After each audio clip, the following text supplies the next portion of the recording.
नमस्कार मंडळी, स्वागत आहे तुमचं आपले मिनी ब्लॉगमध्ये। चला तर मग आज काय तर नवीन ट्राय करूया। तर इथे ना आरुषसाठी मला आज आलूची टिक्की बनवायची होती।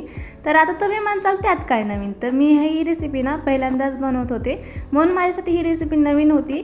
तर मला जी रेसिपी नवीन ट्राय करायची असते ना, मी ते मधुरा रेसिपी मराठीवरून ट्राय करत असते। मला त्यांच्या रेसिपी खूप आवडतात।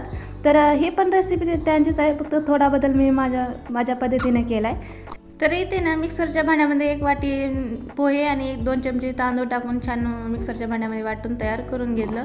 नंतर 3 बटाटे उकडून ना त्याला किसणीने किसून घेतले। त्याच्यामध्ये 1 छोटा कांदा चिरून आणि 2 लसणाच्या पाकळ्या वाटून टाकले।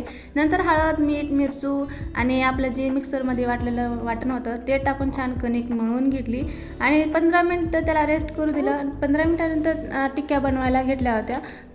इकडे ना तव्यामध्ये मी थोडंसं तेल टाकून ना छान दोन्ही साईडने टिक्क्या मी परतून घेतल्या होत्या। तुम्ही हवं तर तळून पण घेऊ शकता, पण मला ना जास्त ऑइली नको होतं, म्हणून मी इकडे तव्यावर थोडं तेल टाकून परतून घेतले आहे।